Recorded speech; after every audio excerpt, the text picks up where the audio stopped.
હે મિત્રો, કેમ છો? જય માતાજી, જય બાલાજી હનુમાન.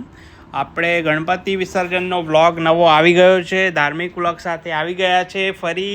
આ મારો બીજો વ્લોગ છે. આશા રાખું છું કે તમે ખૂબ સપોર્ટ કરશો. 4 દિવસ ગણપતિ અમારા ઓફિસમાં રાખ્યા હતા અને પછી વિસર્જનનો ટાઈમ ફાઇનલી આવી ગયો હતો. તો અમે બધા નીકળી ગયા હતા પૂર જોશમાં ગણપતિ વિસર્જનની તૈયારીમાં. પહેલાં તો દાદાની આરતી થઈ હતી, એના પછી ગણપતિ વિસર્જનનો ટાઈમ આવી ગયો હતો. તો અમે બધા નીકળી ગયા હતા, બધા જ જોશમાં હતા. મારા ઓફિસનો બધો સ્ટાફ એકદમ જોશમાં હતો. તમે જોઈ રહ્યા છો કે બધા જ વ્યક્તિઓ પાછળ જાય છે, આગળ ઘણા વ્યક્તિઓ જાય છે, પાછળ આવે છે.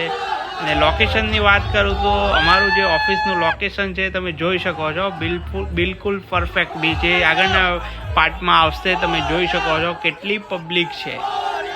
બહુ જ બધી પબ્લિક ત્યાં ગરબા કરી રહી છે. ઓલરેડી તમે જોઈ શકો છો કે ગણપતિ બાપા મોરિયાના નાદ સાથે એકદમ ગણપતિ બાપાનું વિસર્જન માટેની પ્રવૃત્તિ ચાલુ થઈ ગઈ હતી. પ્રોપર અમારે બધાને માથા પર ગણપતિ બાપાની મોરિયાની પટ્ટી બાંધી હતી અને તમે જોઈ શકો છો કે પ્રોપર તૈયારી થઈ ગઈ હતી ગણપતિ બાપા માટે. મોટા એક વાસણમાં, પવિત્ર વાસણમાં એમને પ્રોપર રાખવામાં આવ્યા હતા અને વિસર્જન થઈ રહ્યું હતું. બધા ફૂલ પુષ્પ અને રંગોથી નિહાળી રહ્યા હતા. અને બાજુમાં ગરબા, અને અમારા ગુજરાતીઓ માટે તો ફેમસ છે ગરબા. એટલે આપણે ગુજરાતી હોઈએ અને ગરબા ના થાય, ગમે તે પ્રસંગ હોય, ગરબા હોય ને હોય. હવે તમે જોઈ શકો છો મિત્રો, મોટા ભાગના લોકો એકદમ ઝૂમી ઉઠ્યા છે ગરબાના તાલે. કારણ કે ગણપતિ બાપાનો આ રૂડો અવસર હતો, જેના 4 દિવસ પૂરા થયા અને પછી જે પ્રવૃત્તિ થાય છે વિસર્જન માટેની પવિત્ર પ્રવૃત્તિ, તો એમાં બધા લોકો આનંદિત થઈ રહ્યા છે અને ગરબા ગાઈ રહ્યા છે. એમાં અમારા ઉત્તરાખંડના જે ભાઈ છે, એમને ગરબા નહોતા આવડતા છતાં એ કરી રહ્યા છે. જો તમે જોઈ શકો છો, પિંક કલરમાં જે પહેરીને ઊભા છે ભાઈ. પછી મને પણ લાગ્યું કે બધા લોકો ગરબા કરે છે તો હું પણ 2 રાઉન્ડ મારી લઉં. તો આપણે પણ રેડી થઈ ગયા હતા. તો તમે જોઈ શકો છો, હું પણ એડ થઈ ગયો હતો ગરબાના. અને તમે જોઈ શકો છો પિંક કુર્તાવાળા ભાઈની તો મજા જ કંઈ અલગ છે. એમને નહોતું ફાવતું તો પણ એ ઝૂમી ઉડ્યા હતા. બહુ આનંદની વાત કહેવાય છે અમારા માટે. જે અમારી ઓફિસમાં જેટલા પણ લોકો છે બહુ જ વ્યવસ્થિત ગરબા કરે છે. અને તમે લોકેશનની વાત કરું, જો મેં તમને કીધું હતું કે લોકેશન બહુ જ પરફેક્ટ છે. બહુ જ મજા આવી હતી.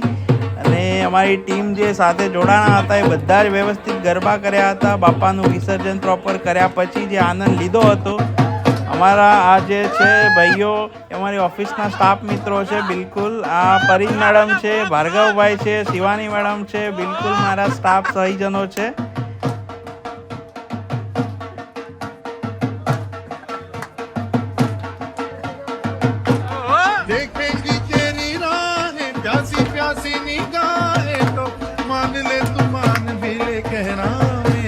लौट के तुझको आना है, सुन ले कहना दीवाना है, जब तेरा दर्शन पाएंगे चैन तब हमको पाना है. પછી ચાલુ થયા અમારા ગુજરાતીઓના ફેમસ 3 તાલી ગરબા. 3 તાલી ગરબા એટલે ગુજરાતીઓ માટે મોજ. તમે જોઈ શકો છો, ઢોલવાળા કાકાને પણ જોઈ શકો છો, એ પણ ઝૂમી ઉઠ્યા છે મોજમાં. રિમિક્સમાં ગરબા ગાવા માટે લોકો મોજમાં ઝૂમી ઉઠ્યા. પછી અમે સહયોગી મિત્ર હિમાંશુ, પુષ્પારાજ ભાવ તરીકે ઓળખીએ છીએ. અનિલભાઈ પોતે અમારા મિત્રો છે, ખાસ મિત્રો. એમને પણ ઓળખી મિત્રો જોડે મુલાકાત કર્યા પછી હવે ખાસ ઝલક હતી મારા એક પરફેક્ટ લોકેશનની. તમે લોકેશન જોઈ શકો છો, અમારા ટોપ ફ્લોર પરથી લોકેશન કેટલું મજબૂત છે. એકદમ SG હાઈવે દેખાય છે આ બાજુ સિંધુ ભવન રોડ દેખાય છે, અને આકાશછાઈ વાદળો તમે જોઈ શકો છો. અને ટોપ ફ્લોર અમારી ઓફિસનો તમે નિહાળી શકો છો, એકદમ પરફેક્ટ. તાજ સ્કાયલાઇનની પાછળ બિલકુલ આજ અમે જોઈ રહ્યા છો તાજ સ્કાયલાઇન છે. આ સિંધુ ભવનનો મેન રોડ છે. અને તમે જોઈ શકો છો ટોપ ફ્લોર પર કેવી પ્રવૃત્તિ થઈ રહી છે. ગણેશ વિસર્જન સ્પેશિયલ. બધા ઝૂમી ઉઠ્યા છે, એકદમ મોજમાં છે, એકદમ વ્યવસ્થિત મોજમાં છે. અને પછી હું અમારા ઓફિસના જે સહકર્મી છે ત્યાં બેઠા હતા, એમની મુલાકાત લઉં છું. જે મારા રાજુભાઈ પોતે અને આ મારા બીજા સહયોગી મિત્ર શ્રેયાંશભાઈ છે, જે આમ તેમ ફર્યા કરે છે એકલા, પણ મોજમાં છે, તમે જોઈ શકો છો. પછી હું સીધો મારા બીજા ગ્રુપ જોડે ગયો, જેમાં હાર્દિકભાઈ છે, અંશુભાઈ છે, શિવાની મેડમ, પાયલ, ફરીન, સંગીતા મેડમ, બધા જ ફૂલ મોજમાં હતા. અમને પણ ઈચ્છા થઈ કે ચાલો હવે પણ અમે પણ ગરબા કરીએ. એટલામાં ત્યાં જોયું મેં શું જોવા મળ્યું કે પાછળની સાઈડ અમારા પહાડી મિત્રો, ઉત્તરાખંડી મિત્રો જોઈ શકો છો. તો મને મોજ પડી ગઈ. ઉત્તરાખંડના સોંગ વાગતા હતા ફૂલ જોશમાં. એ સ્પેશિયલ ગીત ચૂંટણીના ગુલાબી શરારામાં ઝૂમી ઉઠ્યા છે. અને આ ગુલાબી સાડીવાળા ભાઈ પાછા ગુલાબી જબ્બો પહેરીને આવી ગયા છે. મોજ, એકદમ મોજ, તમે જોઈ શકો છો. ઠુમકા લગાવી રહ્યા છે. ગુલાબી કુર્તાવાળા ભાઈ એકદમ ગુલાબી ઠુમકા મારી રહ્યા છે. તમે જોઈ શકો છો એમના ઠુમકા. ઉત્તરાખંડવાળા એકદમ ગુજરાતી મોજ કરાવે છે. ઉત્તરાખંડની જે પણ સંસ્કૃતિ છે અહીંયા પ્રદર્શિત કરી રહ્યા છે. બધા જ મિત્રો એકદમ મોજમાં છે. અને લોકેશન એવું પરફેક્ટ મળ્યું છે અમને કે ગણેશ વિસર્જન માટે અમને બહુ જ આનંદ થાય છે. આ બાજુ ફરી અમારા ગુજરાતીઓ ગરબા ચાલુ કર્યા છે કોમ્પિટિશનમાં લઈને. એક બાજુ ઉત્તરાખંડવાળા પ્રદર્શન કરી રહ્યા છે, એક બાજુ અમારે ઓફિસનો સ્ટાફ છે જે ગુજરાતી ગરબા રમી રહ્યો છે. મિત્રો, નવરાત્રી પહેલાં તમને ગરબા દેખાડ્યા છે, તો પ્લીઝ સબસ્ક્રાઈબ કરવાનું ભૂલતા નહીં. જેમ બને એમ મને સબસ્ક્રાઈબ કરો, ચેનલને સબસ્ક્રાઈબ કરો. આવા જ મોજીલા વિડીયો આવતા રહેશે. પાછું બીજું સોંગ ઉત્તરાખંડવાળા ભાઈઓ લઈને આવ્યા છે. એકદમ મોજમાં ફૂલ્લી એન્જોય છે, જોઈ શકો છો. ઉત્તરાખંડવાળા ભાઈઓની સોલિડ બોડીવાળું સ્પેશિયલ સોંગ આવતા જે ઝૂમી ઉઠ્યા હતા.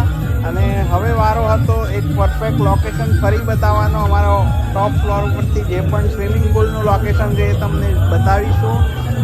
તમે જોઈ શકો છો ઉત્તરાખંડવાળા પ્રોપર એકદમ એન્જોય કરી રહ્યા છે.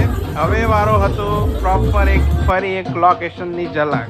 આ છે તાજ સ્કાયલાઇન. આ છે અમારી પ્રવેગ ધ ગ્રાન્ડ ઇલ્યુઝિયન, એનો પ્રોપર મોટો સ્વિમિંગ પુલ. અને ટોપ ફ્લોર પરથી તમે નિહાળી રહ્યા છો. તાજ સ્કાયલાઇનની બિલકુલ બાજુમાં પ્રવેગ ધ ગ્રાન્ડ ઇલ્યુઝિયન. અમારી હોટેલ જોઈ શકો છો તમે. પરફેક્ટ લોકેશન સાથે એકદમ પરફેક્ટ એન્જોય કરી રહી છે અમારી ટીમ. સાથે મેં પણ બહુ જ એન્જોય કરી અને મને પણ ઝૂમવાનું મન થયું. તો મારા મિત્ર કબીરભાઈ, મિતિકભાઈની સાથે હું પણ થોડું ઝૂમી ઉઠ્યો છું. તમે જોઈ શકો છો પ્રોપર. અને ફરી થોડી ઝલક કમરિયા લચકાવતા મારા ઉત્તરાખંડના ભાઈઓ, તમે બહુ આનંદ કરાવ્યો. Thank you so much. મારી પબ્લિકને બહુ આનંદ કરાવ્યો છે. અને મોજ કરતા અમે લોકો ફરી એકવાર ભાર્ગવભાઈને કેમેરો આપીને હું ઝૂમવા ઉઠી ગયો હતો. મને જે ફાવતું તે મેં ડાન્સ કર્યો હતો. અને ગણપતિ દાદાના આશ્વાસન નીચે બહુ જ અમે એન્જોય કર્યું હતું. અમારો આ યાદગાર દિવસ હતો. એકદમ મસ્ત દિવસ રહ્યો હતો આજનો. અને પછી ટાઈમ હતો લેલા હું મેં લેલા, એકદમ મસ્ત સોંગ ચડાવ્યું હતું. અને તમે જોઈ શકો છો ડાન્સમાં એકદમ બધી જ છોકરીઓ અને છોકરાઓ એકદમ મિક્સ ડાન્સ કરી રહ્યા છે, અલગ અલગ પ્રકારના.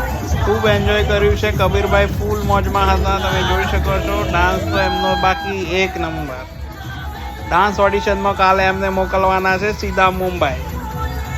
ડાન્સ કરતાં થાકી ગયા હોવા છતાં પછી જમવાનું અમારો ડિનરનો પ્લાન નેક્સ્ટ હતો. એટલે અમે સીધા હવે જઈશું ડિનર માટે. બધા જ લોકો ડિનર માટે રેડી થઈ ગયા છે. તમે ડિનરનું ડાઇનિંગ જોઈ શકો છો મિત્રો. અમે જોડે હવે જમીશું. પ્લીઝ તમને આ વિડીયો ગમે હોય તો લાઈક કરજો, ફોલો કરજો, શેર કરજો અને સબસ્ક્રાઈબ કરજો. અમે બધા જ મિત્રો જોઈ રહ્યા છો, તમે સાથે જમી રહ્યા છીએ. Thank you so much for watching. મળીએ નેક્સ્ટ વિડીયોમાં.